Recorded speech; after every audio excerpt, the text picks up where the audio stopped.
pharmacokinetic parameters. So, in this presentation, I will mainly focus upon one compartment open model. As the name suggests, one compartment means it is assumed or it is considered that body is made up of only one compartment. It is open model because drug is always removed from the compartment.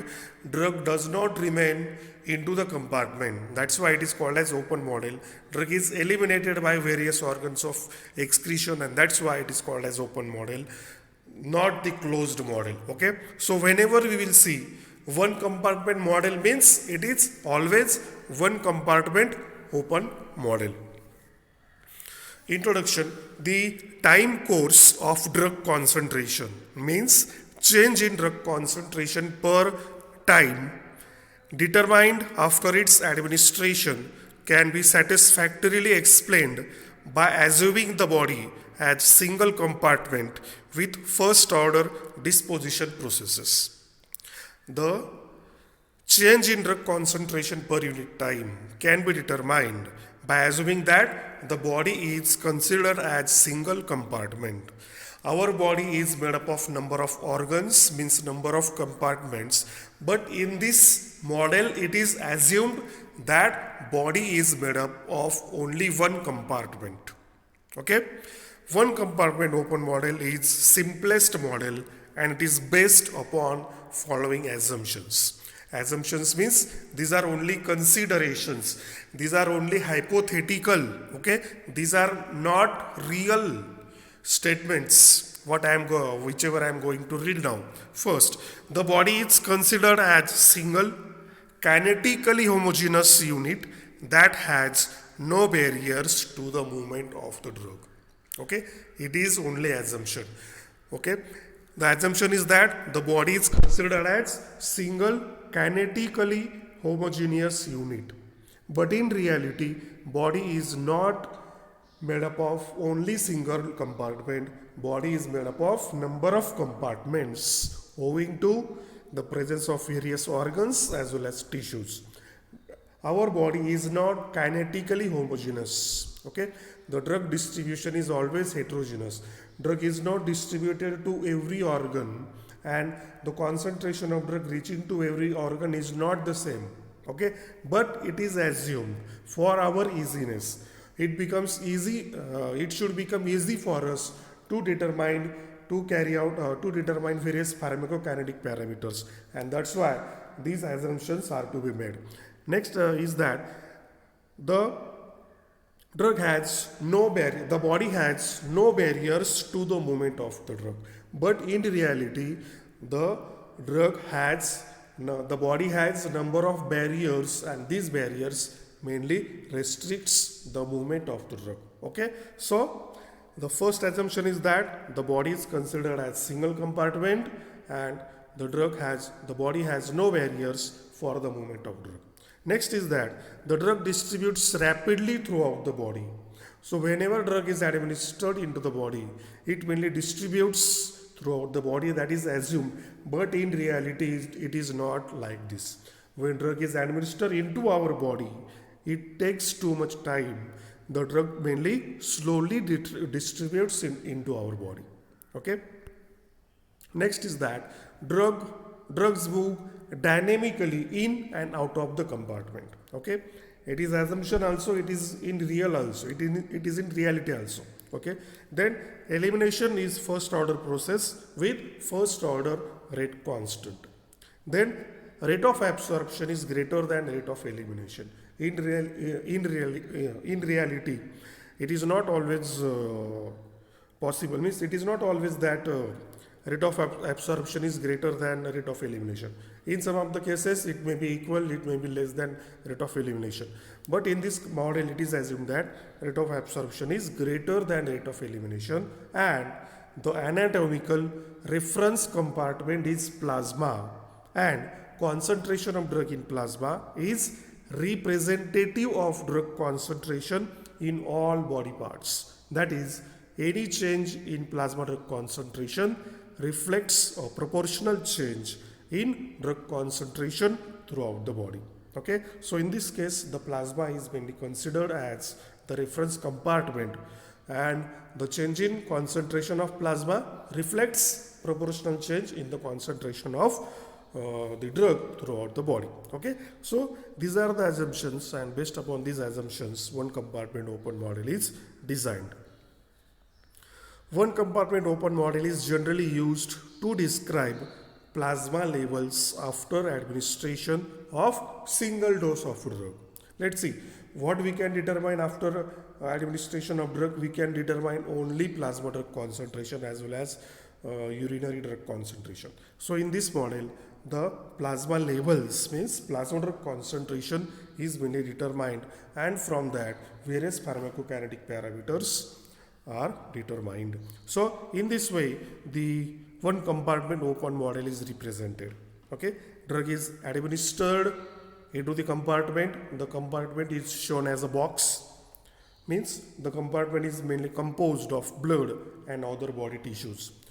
The Ka, that is first order rate constant, that is rate of that mainly represents rate of absorption, Ka, has been shown. Means this Ka mainly represents the process of absorption, and after drug mainly distributes into the body as well as other body tissues, then drug is mainly removed out by the process of excretion, and that is mainly represented as Ke, that is elimination rate constant, and elimination could be done by metabolism as well as excretion. Okay, likewise one compartment open model IV administration is also been assigned, that is already known to you. Okay, so likewise this is the representation of one compartment open model. Depending upon route of administration and rate of absorption, this model can be defined in 4 ways. Okay, depending upon route of administration as well as rate of absorption, there are mainly 4 types of one compartment open model. That is one compartment open model IV bolus administration. Second, one compartment open model IV infusion. Third, one compartment open model extravascular administration by zero order absorption. Fourth, one compartment open model extravascular administration first order absorption. Okay, so depending upon route of administration as well as rate of absorption, these are the 4 types, and these models we are going to discuss one by one. In this presentation, I am mainly going to focus upon first model, that is one compartment open model IV bolus administration. When a drug that distributes rapidly in the body is given in the form of intravenous injection, that is IV bolus, it takes about 1 to 3 minutes for complete circulation, and therefore rate of absorption is neglected in calculations.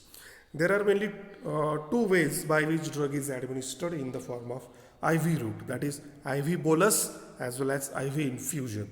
IV bolus administration means the drug is single dose of a drug is administered at a time.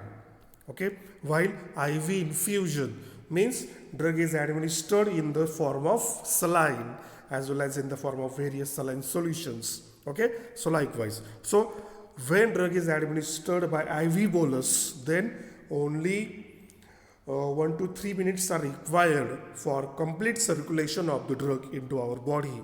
As drug is directly administered into the systemic circulation, there is no step of absorption, and that's why the pharmacokinetic parameter related with absorption are neglected. They are not calculated. They are not taken into consideration while studying the pharmacokinetics of that particular drug. Okay, this model can be represented as like this.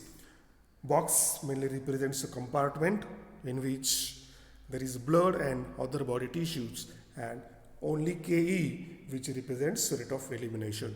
Ka, that is the rate of absorption, is not shown because there is no step of absorption. Okay, so likewise this model is depicted, and now from this model we can determine various pharmacokinetic parameters. The general expression of rate of drug presentation to the body is dx upon dt is equal to rate of absorption minus rate of elimination. These two processes are taken into consideration to study pharmacokinetic behavior of the drug, that is absorption and elimination. Distribution is also taken into consideration, but when we will represent the pharmacokinetics in the form of equation, in the form of general expression, that is dx upon dt. Dx upon dt means x stands for amount of drug. The change in concentration of drug per unit time is mainly represented as dx upon dt. At what time, what will be the concentration of drug? That could be determined by this rate of drug representation, and absorption and elimination mainly represents that kind of representation. So dx upon dt is equal to rate of absorption minus rate of elimination. The equation number is 9.1. We can write 1 directly, but as I am referring the book, into the book 9.1 equation has been given. That's why for our easiness I have taken equation number 9.1. Okay, it is equation number 1, but for our easiness it is written as 9.1. Then since rate of absorption is absent, the equation becomes dx upon dt is equal to minus rate of elimination. As the drug is directly administered into the systemic circulation, there is no process of absorption, and that's why rate of absorption is neglected into the calculation. Okay, only the equation becomes dx upon dt is equal to minus rate of elimination. Okay, if rate of elimination follows first order kinetics, then dx upon dt is equal to minus kex. Okay, where k means elimination rate constant and x means amount of drug into the body. Okay, then I have directly taken these pictures from the reference book, because in order to derive the equation it should become possible for you to understand. Okay, that's why I have directly taken the pictures from the reference books. Now from this equation, from this model, we can determine various pharmacokinetic parameters. Estimation of pharmacokinetic parameters. For a drug that follows one compartment kinetics and administered as rapid IV injection, the decline means decrease in plasma drug concentration is only due to elimination of the drug from the body.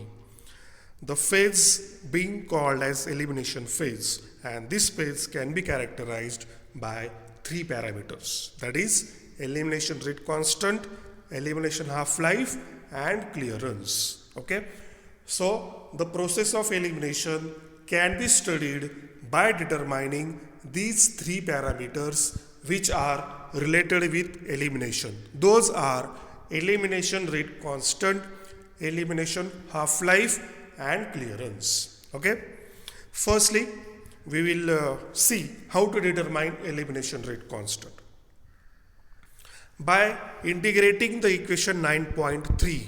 It is the equation 9.3, that is dx upon dt is equal to minus kex. We have to convert it into the integration form. We have to integrate the equation, and the equation becomes integration of x is equal to integration of x0 minus ket. That is equation 9.4, where x0 means amount of drug at time t0, means initial amount of drug, that is the initial amount of drug that is injected. Okay, and this equation can be written in exponential form as x is equal to x0 e minus k e raised to minus kt. Okay, that becomes equation 9.5. The above equation means this equation shows that disposition of drug that follows one compartment kinetics is mono-exponential. Okay, and transforming this equation into the common logarithms, we get this equation, that is 9.6. So next step is to convert this equation, that is 9.4, into logarithmic form, and we get log of x is equal to log of x0 minus ket upon 2.303. Okay, since it is difficult to determine directly the amount of drug in the body, that is x, advantage is taken of the fact that a constant relationship exists between drug concentration in plasma and x. Okay, the equation 9.6 represents amount of drug into the body, but we cannot determine total amount of drug into the body at a time. Okay, that's why the advantage is that there is the direct relationship between amount of drug into the plasma, that is x, with plasma drug concentration, that is c, and volume of distribution mainly relates these two parameters. The equation is x is equal to Vd into c. Okay, x means amount of drug into the body, Vd, that is volume of distribution, and c means plasma drug concentration. Okay, so that's why we can replace the x with c. We can directly put this into the equation, and the equation becomes, in case of x we have to write the c, so equation becomes log of c is equal to log of c0 minus ket upon 2.303, where c0 is plasma drug concentration immediately after IV injection. It is possible for us to determine plasma drug concentration, okay, and that can be included into the equation, and this equation, that is 9.8, is the differential equation which is mainly used to determine elimination rate constant. Okay, that is log of c is equal to log c0 minus ket upon 2.303. Equation 9.8 is that of straight line and indicates that a semi-logarithmic plot of log c versus t will be linear with y-intercept log c0. Okay, so when we will plot the graph between log of c versus time, we will get the straight line, and from the slope of the line we can directly determine the elimination rate constant. You can see there are two kinds of graphs. In first graph, the graph is plotted between concentration versus time, but the elimination rate constant can be determined from the graph between log of concentration versus time. From that we will get the straight line, and the from slope, that is minus ke upon 2.303, we can determine elimination rate constant. Okay, so likewise these equations are mainly derived, these equations are mainly developed, and from that we can determine various pharmacokinetic parameters. Let's see, this is the mathematical part. What is important for us is that the elimination phase can be characterized by three parameters: elimination rate constant, elimination half-life, and clearance. We can directly skip equation 9.4, 9.5, 9.6, 9.7. What you should remember is that is equation 9.8, because that is the differential equation, that is the empirical formula, that is the mathematical equation by which we can determine elimination rate constant or other useful parameters. Okay, so that's why what you can write while solving it into the answer book is that elimination phase can be characterized by these three parameters, and elimination rate constant can be determined by following equation. You can directly write equation number 9.8. That's all. Okay, mathematics part is not important for us. Derivation of this equation is not important for us. What is important is that what is actually the equation. Okay, and from that equation we can draw the graph between log of concentration versus time, and from the straight line, from the slope, we can determine elimination rate constant. Okay, so likewise first parameter, that is elimination rate constant, is determined.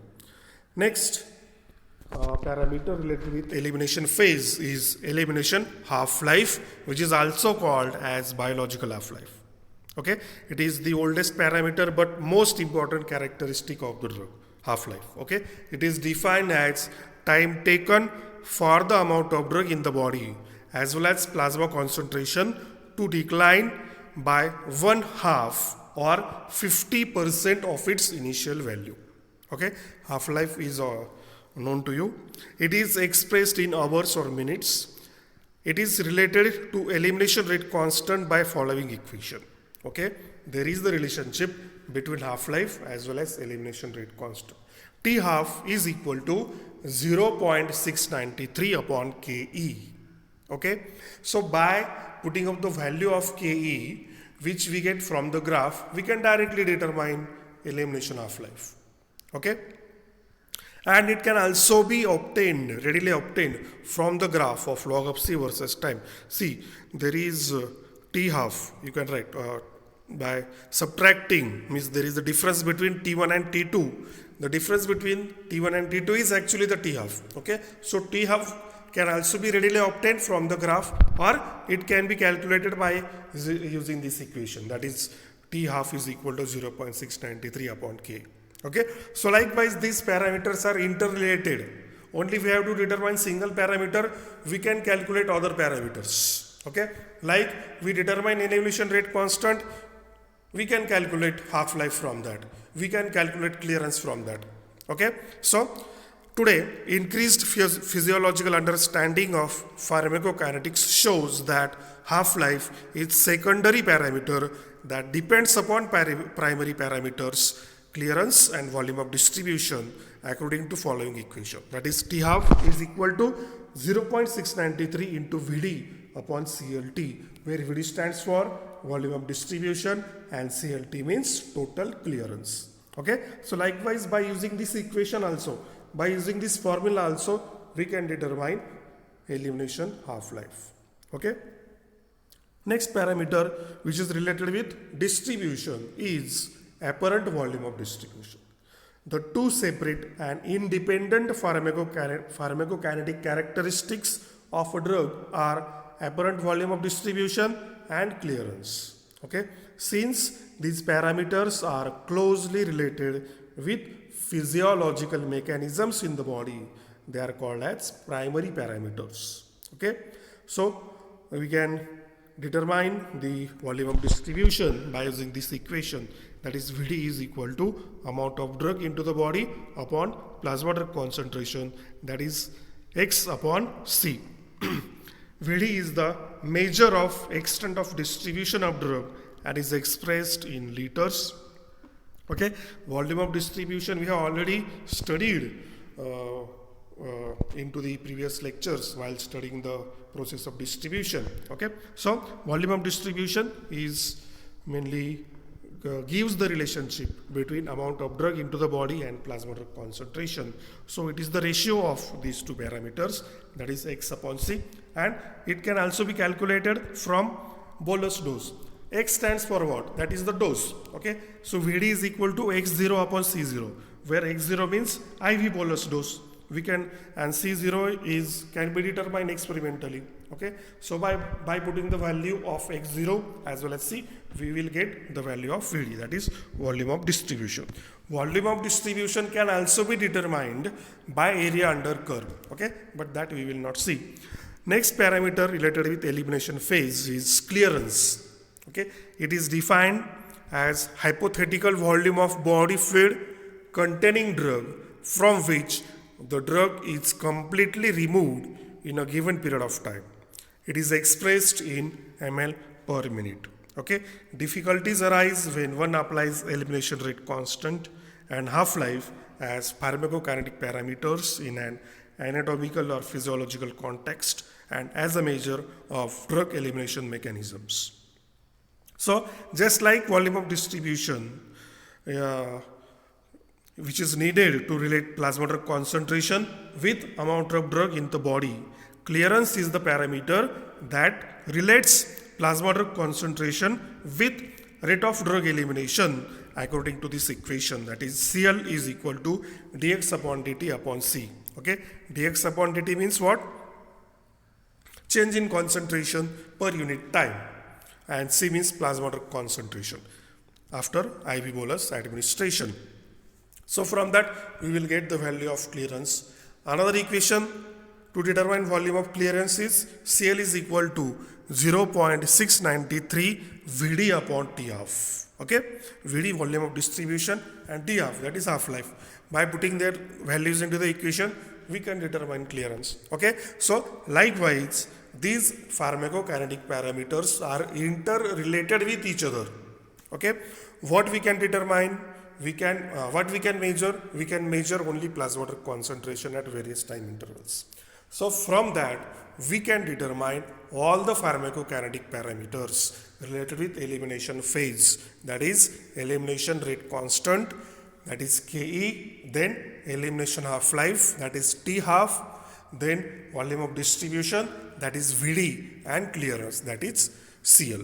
Okay, so likewise, by one compartment open model for IV bolus administration, we can determine these pharmacokinetic parameters. As there is no step of absorption, there is no need to determine the parameters related with absorption. Okay, and that's why this compartment model makes easy for us to determine these useful pharmacokinetic parameters. Let's see, if these assumptions would not have been made, then what will happen? If it is not considered that body is if body is made up of single compartment, then what will happen? We will have multiple compartments into our body, and by considering this single compartment we will have to determine pharmacokinetics parameters for each and every compartment. Then you can imagine how would be the complexity in determining these pharmacokinetic parameters, in calculating these pharmacokinetic parameters. Okay, that's why these models are assigned, these models are depicted, or designed on the basis of these assumptions, and from these assumptions it becomes easy for research scientists to determine these pharmacokinetic parameters. Okay, so likewise we can have the one compartment open model for IV bolus administration. In next lecture or in next presentation we will mainly focus upon next model, that is one compartment open model intravenous infusion. Okay, thank you.